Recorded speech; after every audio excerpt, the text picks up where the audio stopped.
오늘은 사도행전 15장 5절에서 31절, 제목은 꼰대와 꽃인연의 품격이라는 말씀으로 여러분과 말씀을 나누려고 합니다. 제가 말씀을 준비하면서 어쩌다 어른이라는 프로를 이렇게 다 보진 못하고요. 잠깐 짤로 돌아다니는 짤방을 좀 보게 되는데요. 거기에 꼰대에 대한 이야기가 나왔어요. 작은 글씨인데 제가 한번 읽어드릴게요. 여러분도 한번 체크를 했으면 좋겠습니다. 사람을 만나면 나이부터 확인하고 나보다 어린 사람에게는 반말을 한다. 꼰대의 조건에 있다고 합니다. 요즘 젊은이들은 노력은 하지 않고 세상 탓 불평불만만 하는 것이 사실이다. 그렇게 생각하는 사람. 또 후배의 장점이나 직업을 보면 자동 반사적으로 그의 장점과 함께 약점을 찾게 된다고 합니다. 지적할 것을 찾게 된다는 거죠. 또 이런 말을 한다고 합니다. 내가 너만 했을 때 얘기를 자주 한대요. 내가 너만 했을 때 이랬어. 그런 말 한다는 거죠. 또 나보다 늦게 인사하는 후배가 거슬린다. 커피나 담배를 알아서 대령하지 않거나 회식 자리에서 삼겹살을 굽지 않아서 기어이 나를 움직이게 하는 후배가 불쾌하다. 그렇죠. 그리고 이것 저도 좀 놀랐는데요. 자유롭게 의견을 얘기하라고 해놓고서는 나중에 보면 내가 먼저 답을 제시하고 있다. 그런 게 있다고 하죠. 또 내가 한때 잘 나갔던 사람이었다는 사실을 알려주고 싶은 마음이 든다. 또 하나는 연애사, 자녀 계획 등 사생활도 인생 선배로서 답을 제시할 수 있다. 네. 또 마지막으로 내 의견에 반대한 후배는 인정하지만 기분이 나쁘다. 네. 제가 이걸 어제 안사람하고 해봤는데요. 둘 다 꼰대로 밝혀졌습니다. 둘 다 꼰대로 밝혀졌어요.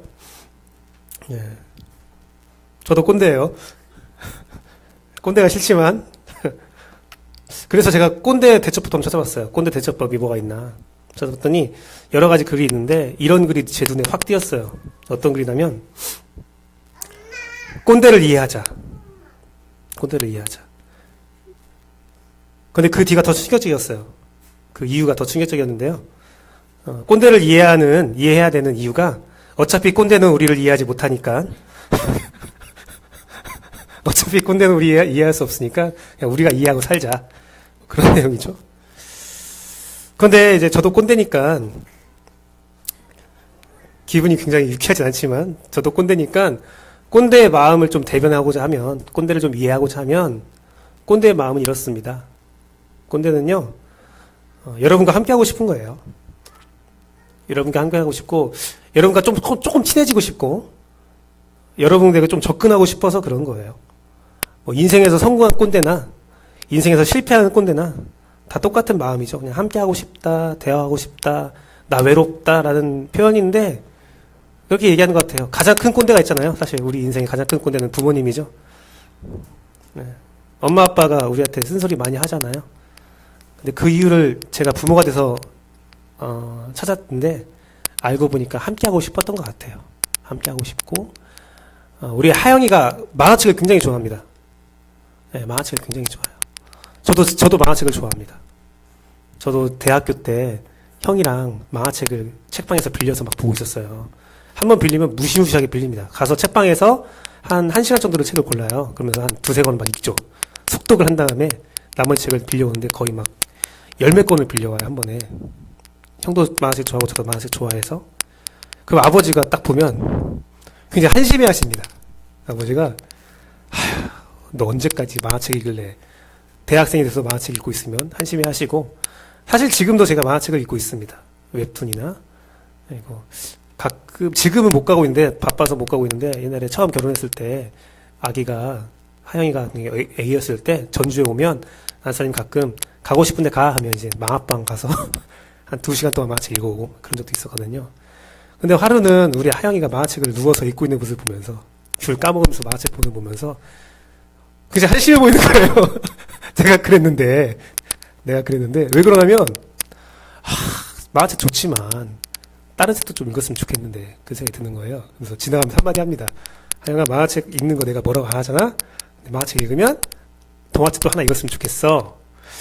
근데 돌아와서 생각해보면 하영이가 볼 때 저는 굉장히 꼰대 같은 만화책 보지 말라고 하는 것 같은 그런 느낌이 들잖아요. 한번 이해했으면 좋겠어요. 그 꼰대들이 여러분들 한마디씩 하는 것은 사실은 함께하고 싶어. 너희와 함께 대화를 하고 싶어. 네 모습에서 나의 과거가 보여. 뭐 그런 게 아닐까라는 생각이 들어요. 그러니까 조금만 더 이해를 부탁드립니다. 예.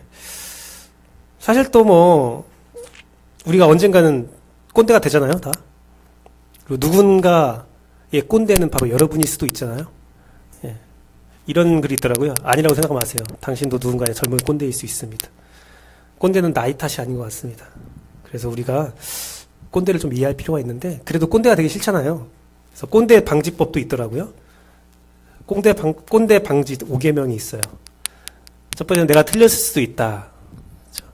내가 틀렸을 수도 있다.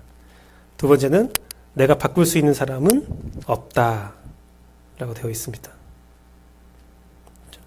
네. 세 번째는 그때는 맞고 지금은 틀리다. 우리 때는 그게 맞을 수 있지만 지금은 틀릴 수도 있어. 라는 거죠. 네 번째는 말하지 말고 들어라. 답하지 말고 물어봐라. 들으라는 거죠. 다섯 번째는 존경은 권리가 아니라 성취다라는 건데, 다섯 번째는 제가 좀 무슨 내용인지 잘 이해를 못하지만 어쨌든 이렇게 꼰대 방지법 5개가 있는데, 그것을 생각해보면 아마 이런 것 같아요. 뭐냐면 다른 사람을 존중해라. 너만큼 다른 사람도 소중하다. 네 의견만큼이나 다른 사람의 의견도 지혜롭고 들을만하다. 뭐 그런 것 같습니다. 이 5개를 마음에 품으면 우리가 꼰대에서 벗어나서 사람들에게 사랑받는 꽃할배가 될 수 있을까요? 꽃중년, 꽃할배. 저도 제 바라는 게 사실 그거예요. 꽃중년, 꽃할배가 돼서 제 나이를 떠나서 누구에게나 친구가 되어주고 진정한 존중을 받고 사랑받는 그런 진짜 어른이 되는 것이 저의 바람이기도 합니다. 저도 그렇게 바라고 있고 많은 사람도 그렇게 바라고 있어요. 꽃중년, 꽃할배, 꽃할매의 품격을 소유한 사람이 되고 싶다라는 생각을 가져봅니다. 제가 중고등학교 사역을 할 때, 또 청년부 사역을 할 때 가장 행복했던 게 그런 것 같아요. 뭐냐면 내가 말씀의 권위자로서 그 앞에서 권위로 서서 설교하고 뭐 가르칠 때보다 걔들하고 같이 여행 가서 영화 보고 함께 이야기하고, 제가 이제 중고등부 사역할 때 온라인 게임도 배웠어요. 온라인 게임, 던전앤 뭐라는 게임이 있었는데, 그 게임을 했더니 그 게임 굉장히 초고수였던 학생이 있었거든요. 굉장히 좋아하더라고요. 그래서 메일도 보내고 얘기도 별로 안 했었는데, 그 게임을 시작하자마자 아이템도 보내고, 제가 버스 태워드릴게요 하더라고요. 버스가 뭔지 몰랐어요. 버스가 뭔지 아세요? 모르시죠? 아는 분도 있어요. 지금 웃는 분들은. 버스 뭐냐면 그 게임에서 초고렙 자가 쫄렙, 레벨이 있어서 작은 사람을 데리고 다니면서 그 던전을 깨는 거예요. 그러면 레벨 낮은 저는 레벨이 갑자기 팍팍 올라요. 그래서 한 2시간 만에 레벨 1에서 한 4, 50까지 오르더라고요. 버스 태워주니까. 그리고 막 아이템 맞춰줄게요. 아이템 맞춰줄게 하면서 자기가 주웠던 거 다 저한테 보내주고 그랬던 기억이 있습니다. 그렇게 하니까 친구가 되니까 고민도 이야기하고 서로 이야기하더라고요. 그런 게 아닐까 생각이 들어요. 그냥 무조건 안 돼. 아니야. 그게 아니라 이해하고 걔들과 함께 해보고. 그런데 오늘 제가 그 꼰대에 대한 이야기를 서두로 얘기하는 것은 어떤 이유가 있냐면, 오늘 본문에 그런 꼰대와 꽃할배가 나오기 때문이에요. 오늘 말씀을 보면 어떤 문제를 가지고 그 논의하고 어떤 결론을 짓고 있습니다. 뭐냐면 안디옥 교회라는 교회에 저번 주에 봤듯이 어떤 사들이 왔어요. 침입했죠. 그래서 그들에게 할례를 받아야 구원을 받는다라는 그런 유대교의 율법을 제시했어요. 그래서 안디옥 교회가 혼란스러웠고 바울과 바나바와 변론을 했음에도 불구하고 그것이 결론이 나지 않았거든요. 그러자 예루살렘에 내려가서 그 문제를 해결하고 와라 라고 해서 바울과 바나바와 무리가 일부가 예루살렘으로 갔거든요. 가자마자, 그 소식을 듣자마자 바리새파 사람들이 벌떡 일어납니다. 그러더니 당연하다! 모세의 율법을 지킨 것이 당연하다! 마땅하다! 라는 소리를 지르죠. 그러자 막 변론이 일어나요. 막 변론이 일어나니까 베드로가 쓱 일어납니다. 베드로가 일어나서 말을 하죠. 그 내용은 줄이면 동일한 성령을 하나님이 주셨는데, 그리고 그들도 성령으로 증언하고 있는데, 또한 율법은 우리도 지키지 못하는 거였는데 왜 걔들한테 율법을 지키라고 하냐? 왜 멍에를 씌우려고 하냐? 주 예수 그리스도 하나님 성령님은 우리의 멍에를 벗겼는데 왜 너희는 그 멍에를 씌우려 하냐? 잘못된 것 같다 라고 말합니다. 그렇게 말하자 공동체는 비로소 바나바와 바울로부터 1차 전도 여행 때 있었던 일들을 이야기를 듣게 되죠. 어떤 일이 있었는지 쭉 듣게 돼요. 그러자 예수 그리스도의 육체적 동생인 야고보가 또 일어나 말합니다. 그 내용을 쭉 들어봤더니 이것은 성경에 쓰여진 말씀과 동일하다. 아모스 말씀에 쓰여진 내용인데요. 아모스 9장 말씀이에요. 9장의 말씀을 인용하면서 이방인들에게 하나님의 구원이 전달될 거야 라는 말씀이 적혀 있거든요. 그 말씀을 인용하면서 지금 그 일이 지금 우리 때에 일어난 것 같다. 이방인에게 구원이 이루어지고 있는 것 같다 라고 말하면서 조용히 의견을 내죠. 그리고 말씀에 쓰여진 대로 이방인들에 대한 구원이 이루어지고 있을 때에 우리가 그들을 괴롭게 하지 말고 그냥 꼭 지켜야 할 내용만 얘기하고 권면하고 끝내자. 유다와 그리고 실라를 보내서 안디옥에게 또 이방에 있는 모든 제자들에게 자신들의 입장을 전달하죠. 이건 좀 지켰으면 좋겠는데 하지만 그것은 구원에는 영향은 없다. 너희가 구원받은 것은 확실해. 맞아. 너 구원받았어. 하지만 이것들은 몇 개는 좀 지켜줬으면 좋겠어. 라고 이야기를 하죠. 끝내 예루살렘 교회에서의 어떤 일이 벌어진 바울과 바나바의 손을 들어주면서 우상 숭배에 대한 최소한 요구를 전달하면서 이것은 너희들에게 있는 일은 성령님이 하신 일이야. 너희는 구원받은 사람이야. 다른 누구도 너에게 그 구원을 다른 말을 주장할 수 없어 라는 말을 선포한 거죠. 더 중요한 것은 그 내용에 선포된 내용이 중요한 게 아니에요. 그 선포된 말을 들었을 때에 안디옥 교회와 이방인들이 어떤 반응을 보였냐가 더 중요한 거거든요. 31절 말씀을 같이 읽어보겠습니다. 둘, 셋. 읽고 그 위로한 말을 기뻐하더라. 예! 한 거죠. 와! 왜 그러면 그 당시에 이메일이 있었던 것도 아니고 빨리 전달된 것도 아니고 내려가서 얘기 듣고 올라와서 그때 동안 이방인 사람들이 조마조마했거든요. 그리고 그 편지들이 전달이 됐을 거란 말이에요. 안디옥에서 서신이 출발해서 갈라리아 지역의 모든 이방인 교회에 서신이 돌았을 거 아니에요. 그걸 기다리는 시간이 굉장히 걸렸을 거란 말입니다. 그때까지 우리가 구원받은 거 맞아? 지금이라도 할례를 받아야 돼? 어떻게 해야 돼? 불안하고 있는데 갑자기 그 초대에 리더였던 야고보의 편지가 딱 도착한 거예요. 너네 구원받는 거 맞음. 마음의 혼란과 마음의 짐을 다 벗어버린 거죠. 기뻐한 거죠. 위로함을 받았다는 거죠. 재밌는 것은 그들이 어떻게 그 말씀을 받아들였냐? 위로의 말씀으로 받았다는 거죠. 위로의 말씀. 안디옥 교회에 도착한 서신은 단순한 가르침이 아니라 그들에 대한 위로였고 그들에 대한 기쁨이었다는 사실을 우리가 기억해야 합니다. 오늘 본문의 긴 말씀 5절부터 31절까지 이루어지는 그 긴 말씀을 한 단어로 한 문장으로 줄이면 이와 같습니다. 꼰대가 그들에게 멍에를 씌우려 했지만 꽃탈배가 그들의 멍에를 벗겨주고 그들을 위로했다 라는 거죠. 품격 있는 말씀이죠. 품격 있는 모습이죠. 참된 어른의 품격, 먼저 믿은 자의 품격을 그대로 보여줬다는 거죠. 오늘은 그 품격의 모습을 좀 쪽집게로 이렇게 찝어보면서 살펴보는 시간을 가지도록 하겠습니다. 그들의 품격은 첫 번째, 결정의 논의와 토론의 성숙함을 보이는 품격이에요. 논의와 토론의 성숙함을 보이는 품격이죠. 그들의 결정에는 상대방에 대한 배려가 있었고요. 상대방의 의견을 경청하는 토론의 성숙함이 있었습니다. 자신의 기준이나 부족한 정보가 아닌 서로의 말을 경청하고 심사숙고해서 결정합니다. 베드로를 보세요. 7절 말씀이 쓰여 있죠. 많은 변론이 있은 후에 베드로가 일어나 말하되, 베드로는요 모든 변론을 다 들어줬어요. 맞았다가 도저히 못 듣겠네 이것들 다 조용히 해! 그게 아니에요. 베드로는 어떤 존재입니까? 예수님의 수석제자죠. 누구나 다 인정하는 베드로는 첫 번째 말빨 있는 사람이에요. 그가 어떤 딱 결정을 딱 내리면 모든 사람들이 입다물어야 되는 그런 권리를 가진 사람이에요. 그럼에도 불구하고 베드로는 어떻게 합니까? 먼저 들어줘요. 다 얘기해봐. 그래. 어떻게 얘기했는지 다 두고 보겠어. 다 보고 일어나서 베드로가 말한다는 거죠. 먼저 들어준다는 거죠.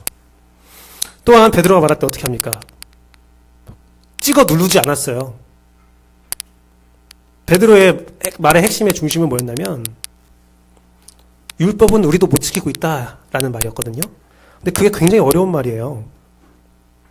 베드로는 자신의 경험을 이야기하면서 내가 이방인들에게 어떻게 복음을 전했고 그들이 어떤 모습을 보였는지를 전하면서 우리의 조상들도 우리들도 율법을 온전히 지키지 못하고 있다라고 자신을 인정하죠. 그 말은 굉장히 어려운 일임이에요. 어려운 말이에요. 그 말의 의중은 무엇입니까? 율법으로 사람은 율법을 지키지 못하니까 성령님이 우리와 함께 하셔서 우리를 구원에 이르게 했다. 성령님이 새로운 율법이 되어 주셨다. 그 이유는 우리가 그 율법을 지킬 수 없기 때문이다. 근데 율법은 로마서에 있는 말씀처럼 사망의 법이었고 성령의 생명의 법이 우리를 인도하고 있다라고 말하고 있죠. 로마서 8장 2절 말씀 같이 읽었으면 좋겠습니다. 둘, 셋. 이는 그리스도 예수 안에 있는 생명의 성령의 법이 죄와 사망의 법에서 너를 해방하였습니다. 사람은 할 수 없다. 사람은 율법을 지킬 수 없다. 이것은 율법을 무시하는 말은 아니에요.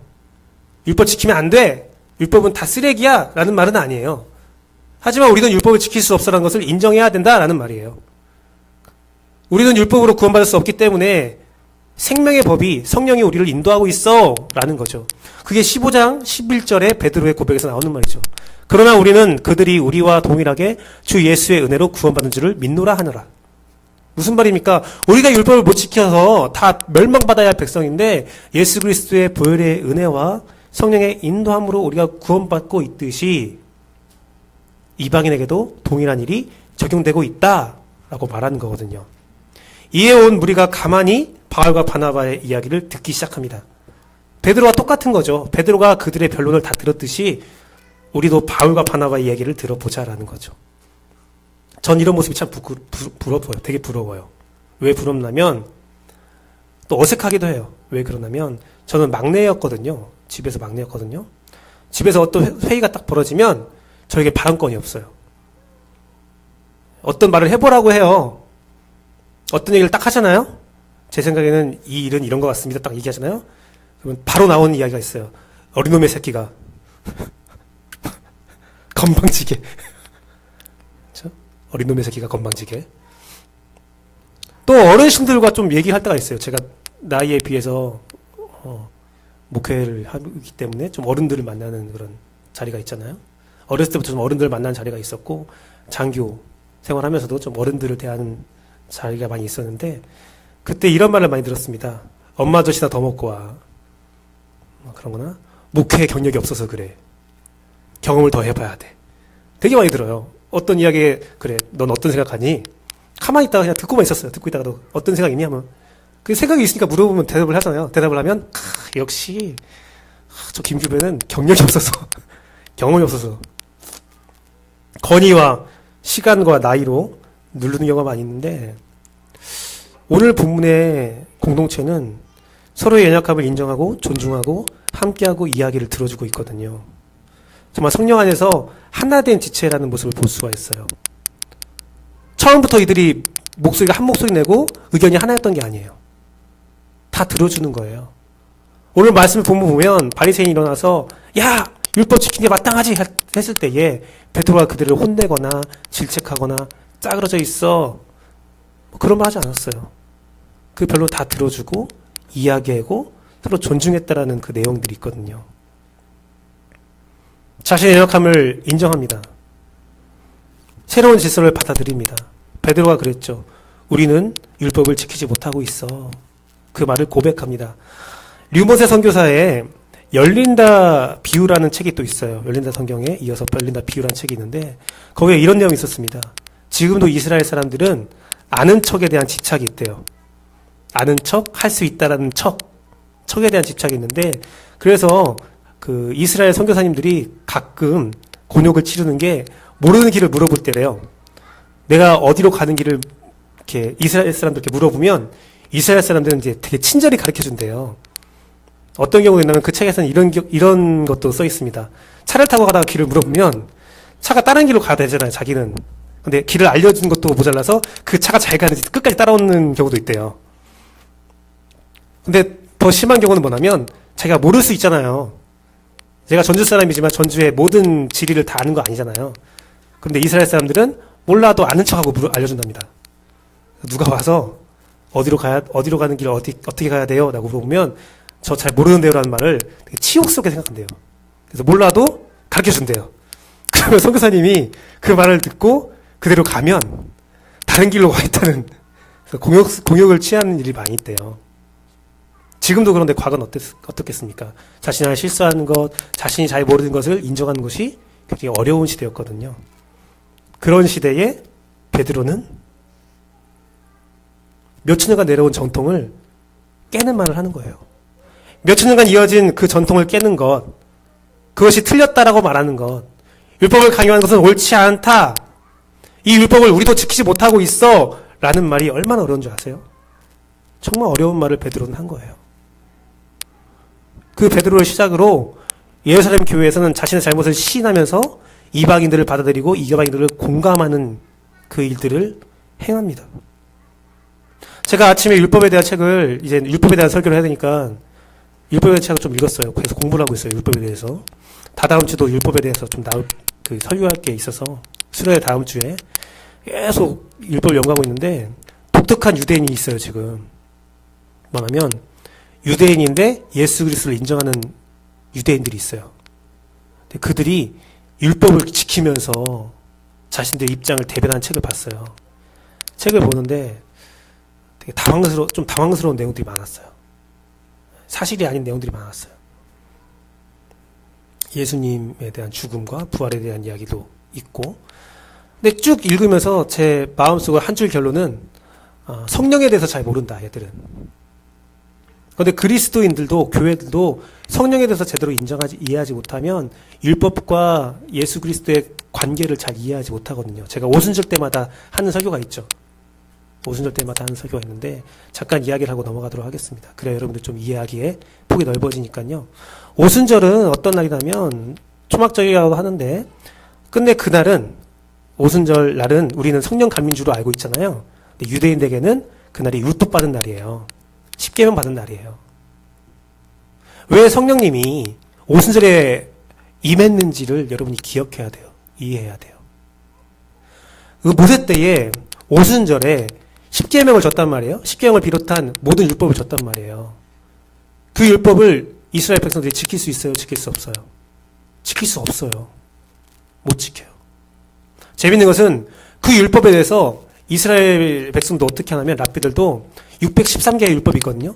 그 율법 못 지키니까 그 중에 최고의 율법이 무엇이냐를 뽑아서 그것을 주장해요. 이것만 지키면 구원받아라는 거죠. 그래서 예수님께도 율법사가 나와서 한 질문이 어떤 율법을 지켜야 구원을 받습니까? 그게 613개 율법 중에서 꼭 지켜야 할 율법이 무엇입니까? 다 못 지켜도 한두 개는 꼭 지켜야 되지 않겠습니까? 그 말을 하고 있는 거거든요. 마찬가지로 야고보도 그래서 그런 전통에서 이 율법은 꼭 지켰으면 좋겠어라고 제시하고 있는 거고요. 놀라운 것은 그 율법을 제시하면서 야고보는 어떻게 했어요? 이것이 구원받을 수 있는 길이야? 아니. 구원은 받았어. 하지만 우리가 율법을 무시하는 것은 하나님의 백성으로서 올바른 일은 아니니까 이 율법을 마음속에 품고 이 율법을 너의 가치관으로 삼아서 살았으면 좋겠어라는 권면이에요. 구원과 직결되지 않는다고요.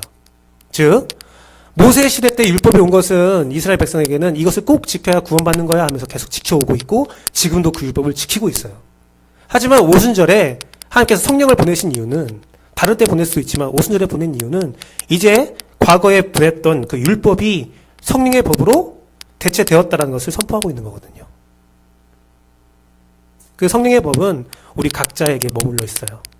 여러분 각자에게 성령이 있어요. 저에게 임하는 성령이나 여러분에게 임하는 성령이나 다르지 않아요. 초신자에게 임한 성령이나 60년 동안 내공을 쌓은 일갑자의 내공을 쌓은 신앙적 경력이 있는 사람의 성령이나 다를 바가 없어요. 우리를 구원으로 인도하는 길은 무엇이냐? 내 안에 있는 성령의 음성을 듣고 그 성령이 가르쳐주는 말씀을 듣고 그 성령에 의지해서 기도하고 그 성령에 이끌리는 삶을 살면 그게 여러분의 율법인 거예요. 율법에 자유를 줬다고요. 진리와 중생과 자유. 이런 것들을 그런데 하나님은 우리에게 푸시업하지 않았어요. 근데 재밌는 게 푸시업하지 않아요. 하나님은 구약 시대 때부터 지금까지 한 번도 푸시업하지 않았어요. 푸시업하지 않았어요. 그와 마찬가지로 오늘 베드로도 그 말을 푸시업하지 않죠. 토론하고 격론하죠. 즉 베드로는 이렇게 말합니다. 하나님이 그들에게 성령을 주어 증언하시고 믿음으로 그들의 마음을 깨끗하게 하사 그들이나 우리나 차별하지 아니하셨다. 즉 이거예요. 하나님이 우리에게 성령을 준 것처럼 그들에게 성령을 주셨고 우리를 깨끗해 한 것처럼 그들도 깨끗해 했고 우리나 그들이나 차별하지 않았는데 왜 우리는 차별하고 있느냐? 하나님이 우리에게 대한 것처럼 우리도 그들을 대해야 된다. 베드로가 예수님과 대적한 것이 많이 있었죠. 베드로가 예수님을 의심한 적도 있었죠. 하지만 예수님은 한 번도 그런 베드로에게 내치거나 쫓아내지 않았죠. 베드로는요, 예수님께 받은 그대로를 다른 사람에게 행하는 것 뿐이에요. 존중하고 사랑하고 이야기를 들어주고 마음껏 이야기해봐. 공감하고. 즉 베드로의 품격은 하나님께 받은 그대로의 품격을 행하고 있는 거예요. 내가 받은 거예요. 낮아지는 거죠. 낮아지고 들어주고 공감하고 쟤는 왜 그럴까? 쟤 왜 그런 말을 할까? 내가 이런 말을 했을 때 제가 어떤 마음을 품을까? 끊임없이 생각하고 사색하고 그러면서 그 사람을 대하는 거죠. 그게 베드로의 품격이었다는 거죠. 논의와 토론에 성숙함을 보이는 품격이라는 거죠. 내 이야기를 그에게 푸시업해서 그 사람을 삶을 변화시킬 거야? 아니요. 그게 아니라는 거죠. 들어주고 이야기하고 함께 논의하고. 또한 예루살렘의 꽃할배의 품격은 말씀을 근거로 하는 품격을 가지고 있습니다. 말씀을 근거로 하고 원칙으로 하는 품격을 가지고 있었죠. 그들은 자신의 경험과 자신의 주장을, 자신의 위치를 근거로 세우지 않고 오직 하나님의 말씀만을 근거로 삼았습니다. 야고보는 이방인을 괴롭히지 말자라는 자신의 의견을 제시하면서 그 근거로 말씀을 제시하고 있습니다. 15, 18절 같이 읽어볼게요. 둘, 셋. 선지자들의 말씀이 이와 일치하도다 기록된 바, 즉 예로부터 이것을 알게 하시는 주의 말씀이라 함과 같으니라. 내가 이런 말을 하는 것은 옛적에 선지자가 한 말이야. 이 말은 예로부터 하나님께서 우리에게 하신 말씀이야 라는 거죠. 야곱의 말은 즉 이거예요. 우리의 결정적인 근거나 원칙을 말씀이 되어야 된다라는 주장을 하고 있는 거죠. 그걸 선포하는 거죠. 말씀을 보니까 우리가 이방인을 괴롭히지 말아야 돼라는 결론을 내리고 있는 거예요. 말씀을 보니까 이방인에게 구원이 전파되는 것은 너무나 자명한 사실이야 라는 것을 말하고 있는 거예요. 지금 일어나는 것은 사람의 힘으로 이래라 저래라 할 것이 아니라 오직 하나님이 결정하실 문제야 라고 선포하고 있는 겁니다. 다만 무조건 허용할 것이 아니라 반드시 지켜야 할 법도 제시하고 있죠. 우상숭배 문화를 버리고 온전히 하나님의 백성으로 살아야 된다는 얘기를 하면서 몇 가지의 수칙에 대해서 이야기하지만, 그리고 이것을 보강하기 위해서 사람을 보내서 가르치지만, 그 말씀은 또 우리가 수련회 다음 주에 야고보의 권면에 대해서 좀 자세히 나눠보도록 하겠고요. 그래서 그리스도인과 율법의 관계에 대해서 좀 더 말씀드리도록 하겠습니다. 어쨌든 그는 결정을 내릴 때도 말씀을 중심적으로, 또한 그들에게 권면할 때도 말씀을 중심적으로 이야기하고 있어요. 여러분, 품격에는요, 흔들리지 않는 근거와 원칙이 있어야 돼요. 남의 말을 듣는다고 해서, 존중한다고 해서 내 안에 원칙이나 근거까지 흔들려서는 안 되거든요. 이런 책이 있습니다. 지도력의 원칙이라는 책이 있어요.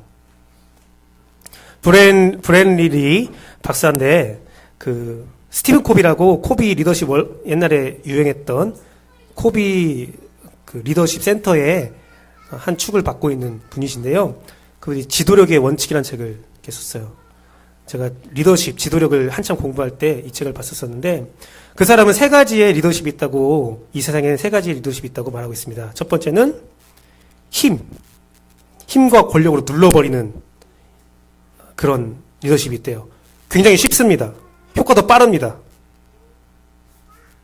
두 번째 리더십은 이 리더십을 하고 있어요. 보상의 리더십. 네가 이걸 하면 내가 이걸 보상해 줄 거야.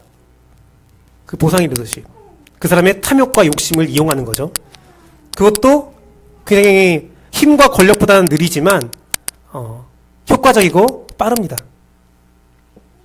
세 번째는 원칙주의, 법치주의 리더십이 있습니다. 그러면 힘으로 누르는 것도 아니고 보상으로 누르는 것도 아니에요. 단지 우리가 공동체에서 세운 원칙과 법칙을 내가 지키면서 상대방도 이 법칙을 지켜야 된다라고 말을 하는 거죠. 그것은 굉장히 느립니다. 강제력도 없습니다.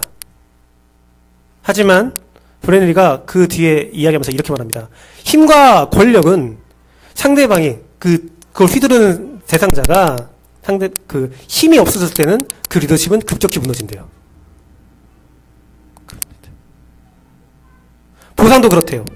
보상도 더 이상 저 사람이 나에게 줄 것이 없어라는 생각이 인식되는 순간 그 리더십은 사라져요. 하지만 법과 원칙에 의한 리더십은 법과 원칙이 남아있는 한, 그 공동체가 인정한 그 법과 원칙이 깨지지 않는 한은 그 리더십은 끝까지 종속된다고 합니다. 그래서 진정한 리더십은 법과 원칙에 근거한 리더십이라는 거예요. 지금 우리나라 역사를 보면 그것이 보여지죠. 군부 독재 시절 때 그 군부의 힘이 사라지자 다 등 돌리잖아요. 그 리더십은 순식간에 사라지잖아요. 지금 우리나라 전 정권에 전 대통령이 없대요. 지금 문재인 정권 때 동계 올림픽을 하면서 이렇게 대통령들에게 초청장을 주잖아요. 이명박 대통령밖에 줄 사람이 없답니다.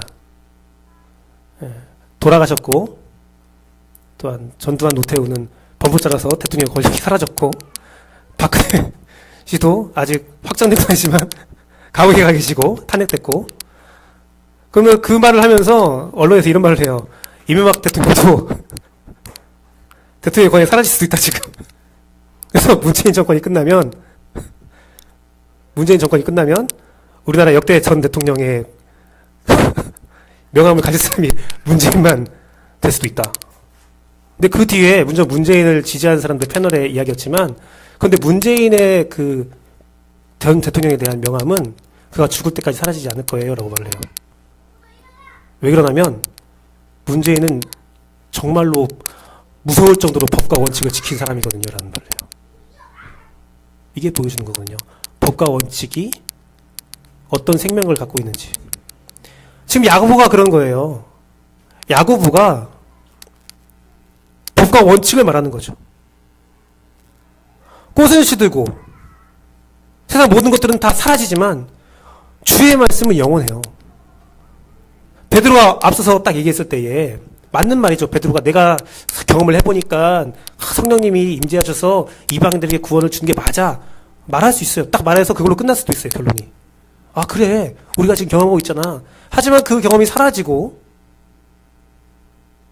더 많은 시간이 지났을 때 베드로의 경험은 에이 그땐 그랬어 라고 치부되면서 사라질 수 있어요. 하지만 그거에 대한 보강을 야고보가 딱 하는 거죠. 말씀을 보니까 이렇게 되어 있네. 또 말씀을 보니까 이렇게 해야겠네. 영원히 사라지지 않을 말씀의 권위를 딱 세우니까 오늘 예루살렘의 결정은 영원한 힘을 가지게 되는 리더십 품격이 되는 거죠. 한 기독교 심리학자 책을 읽었었어요. 그 책 제목이 생각이 안 나는데 심리 상담을 하면서 그 기독교 심리학자는 이렇게 한대요. 마음속으로 내담자에 대한 계속 기도를 한대요. 상담하면서 말씀을 줘야 됩니다. 어떤 말씀을 줄까요? 계속 기도를 한대요. 그리고 상담 후에는 상담이 딱 끝나면 생각난 위로의 말씀을 종이에 써서 그 말씀을 준다고 합니다. 그 이유에 대해서 뭐라고 했냐면 자신을 상담의 순간에 그 순간만큼은 그 사람을 위로할 수 있고 내 상담이 그 사람의 마음을 해결할 수도 있지만 그 사람이 집에 들어가서 똑같은 환경에 처했을 때는 내 상담은 효과가 사라질 수 있다. 하지만 주의 말씀은 영원히 쇠하지 않기 때문에 내가 내 기술을 가지고 상담한 후에 주의 말씀을 전했을 때 그 사람이 돌아가서 똑같은 환경에 처해서 마음이 무너질 때 그 말씀을 보고 위로함 받을 수 있기 때문에 나는 그렇게 상담하고 있다 라고 말합니다. 말씀에는 영원한 힘과 능력이 있다는 거죠. 오늘 야고보의 이 품격을 통해서 예루살렘의 결정은 영원히 세워질 다시는 토론이 필요 없는 논란이 필요 없는 주의 말씀으로 곤고하게 세워지게 됩니다. 여러분, 우리의 품격은 흔들리지 않을 말씀을 근거와 원칙으로 해서 세워져야 합니다. 절대로 양보할 수 없는 주의 말씀을 원칙으로 해서 우리의 품격을 세우기 위해서 우리는 여러분에게 있는 성령님의 은혜 가운데 기도하고 말씀을 묵상해야 돼요. 그리고 그 기도와 말씀 묵상이 우리의 모든 말과 행동, 지식과 지혜, 직장과 가정에 교회 공동체에 세워져야 돼요. 저는 그것을 간절히 바라고 기도하고 있습니다. 여러분 삶에 주의 말씀의 원칙이, 주의 말씀의 품격이 세워지기를 원해요. 그래서 좌로나 우로나 치우치지 않고 주의 말씀 여러분과 함께하기를 소망합니다. 같이 읽어볼게요. 둘, 셋. 내가 오늘 너희에게 명령하는 그 말씀을 떠나 좌로나 우로나 치우치지 아니하고 다른 신을 따라 섬기지 아니하면 이와 같으리라. 이 뒤에 말씀이 축복이 쫙 이어지거든요. 오늘 야고보가 이방인들에게 말한 게 바로 이거예요. 이거 말씀을 꼭 지켜라. 너희가 주 안에 거하라. 다른 신 섬기지 마라. 그럼 너희 구원이 영원히 너를 축복으로 인도할 거야 라는 거죠. 마지막으로 그들의 품격은 무엇이냐면 위로와 기쁨을 전달하는 품격이었습니다.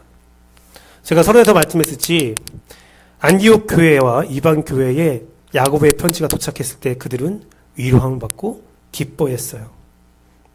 그들이 왜 위로함을 받고 기뻐했냐?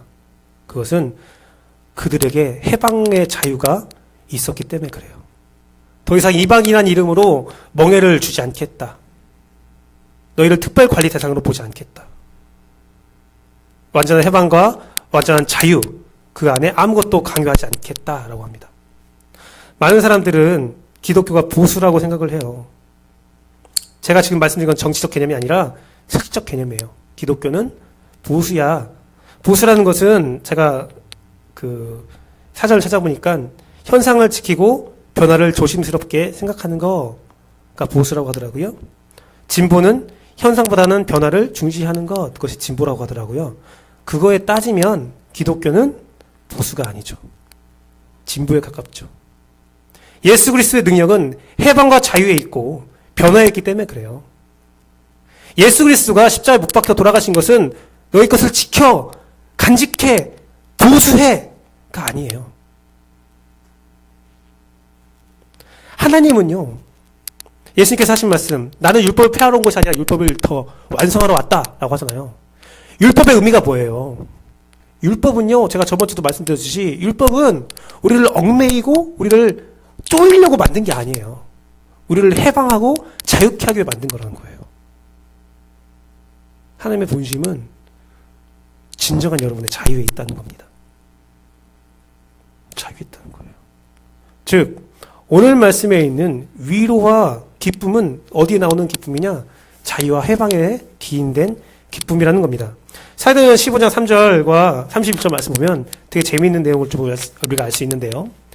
3절에 보면 그들이 교회의 전송을 받고 베니게아와 사마리아로 다니며 이방인들이 주께 돌아온 일을 말하여 형제들 다 크게 기뻐하더라. 이건 뭐냐면 바울과 바나바가 다니면서 막 자기가 있었던 일을 전하니까 유대 땅에 있던 사람들이 기뻐한 거예요. 위로함을 받은 거예요. 아, 주의 말씀이 이렇게 전달되고 있구나. 마찬가지로 31절 말씀은 뭐냐면 그 위로함과 기쁨을 받은 자들이 다시 이방인들에게 자유와 해방을 주면서 기쁨과 위로를 전달하는 거예요. 기쁨과 위로는요, 나누는 거예요. 한 사람만 일반적으로 주는 게 아니에요.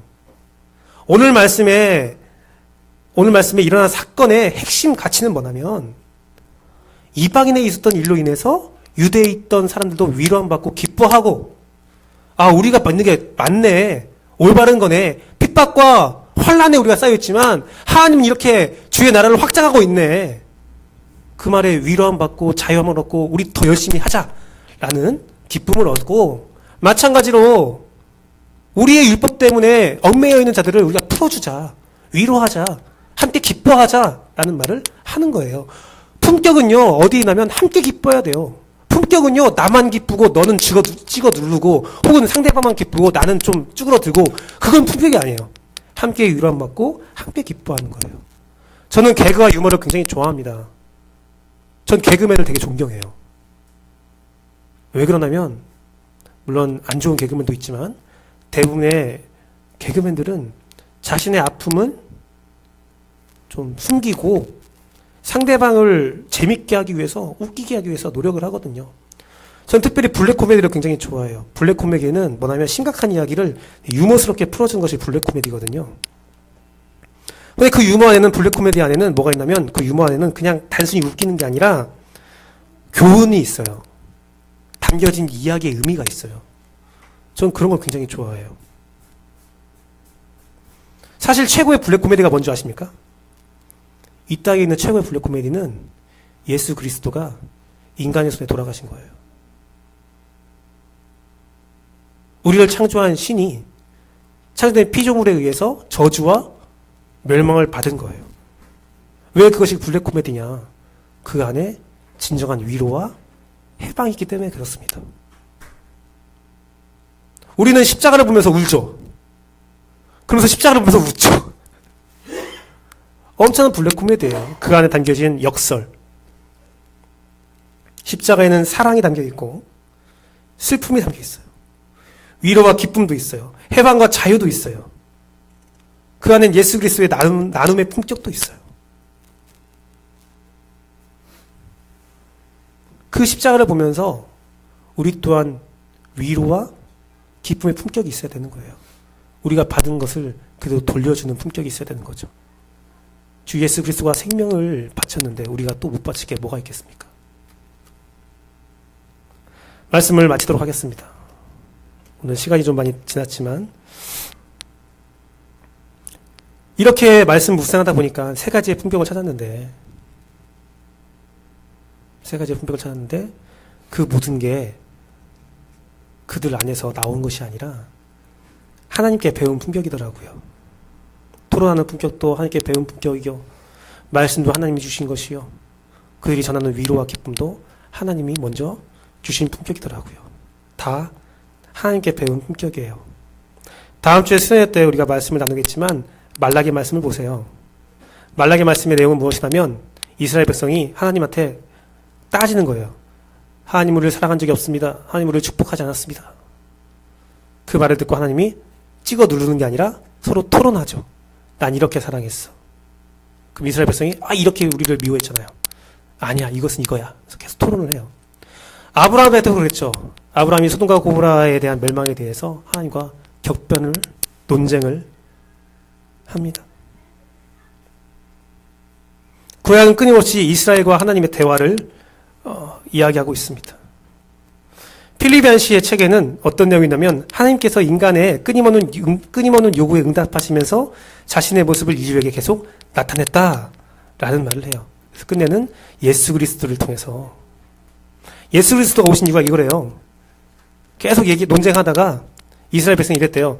어쨌든 하나님은 신이기 때문에 인간의 고통과 아픔을 이해하지 못합니다. 그 말에 하나님이, 그래? 그럼 인간의 몸으로 올게. 하나님은 동감과 토론의 극치, 예수 그리스도의 보혈을 제시했죠. 또한 말씀을 통해서 예수 그리스도를 바라보게 했죠.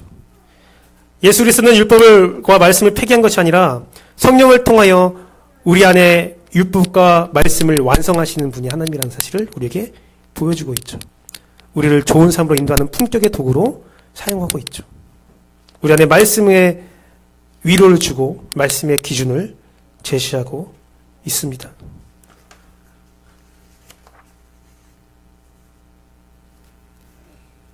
그렇습니다. 우리가 품격 있는 사람이 되기 위한 유일한 방법은 하나님의 뜻을 잘 이해하고 하나님께 받은 것을 그대로 이웃에게 아낌없이 전달하는 거에 있다는 것입니다.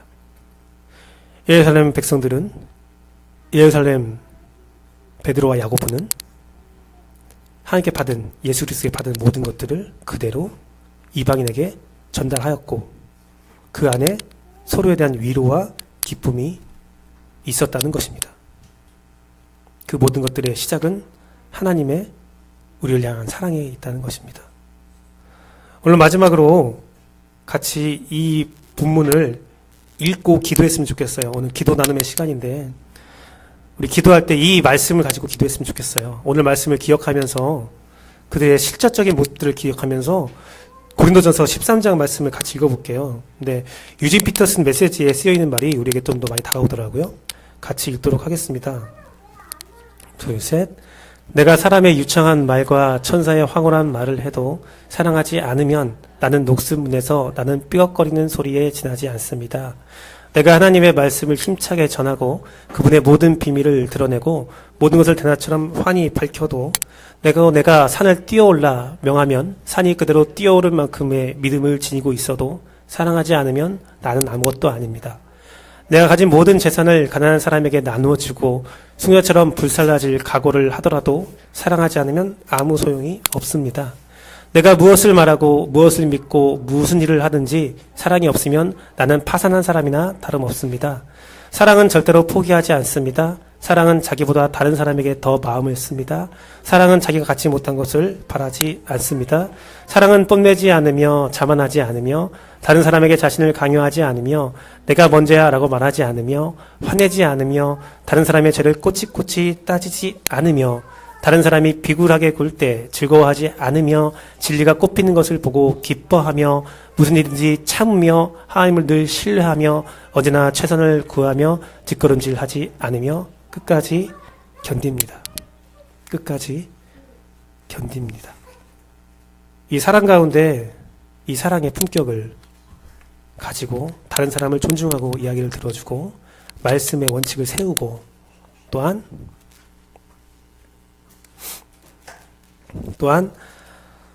우리가 하나가 생각이 안 나요. 말씀 원칙을 세우고 뭐였죠?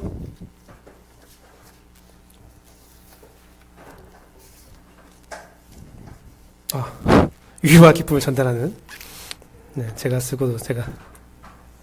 그 세 가지의 품격이 하나님으로부터 오는 품격이 여러분의 인생 가운데 있기를 충만히 바라고 또 바랍니다.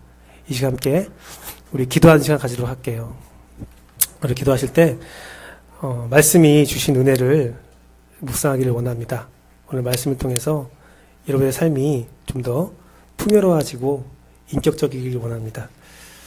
오늘 말씀의 내용이 여러분들의 위로와 은혜를 주길 소망합니다.